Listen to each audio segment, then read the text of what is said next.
Sebuah video detik-detik prosesi ijab kabul sepasang pengantin ini viral di media sosial. Dalam video viral itu, pengantin wanita tiba-tiba berteriak saat ijab kabul berlangsung hingga disebut-sebut kena guna-guna.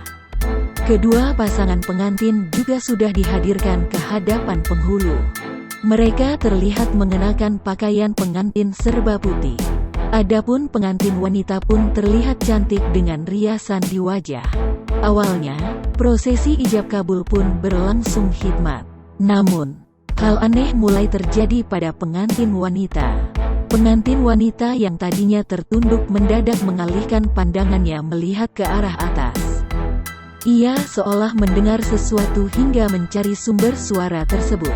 Tak lama setelah itu ia ambruk dari tempat duduknya dan terlihat ketakutan. Ia juga tiba-tiba berteriak namun tak bersuara hingga histeris tak sadarkan diri. Seketika momen sakral ijab kabul itu pun berubah. Terdengar sejumlah kerabat mengucapkan takbir melihat hal yang aneh terjadi pada pengantin wanita tersebut. Video tersebut diunggah akun Instagram @kamerapengawas.it hingga viral di media sosial. Sontak saja kejadian dalam video viral itu menarik perhatian warganet.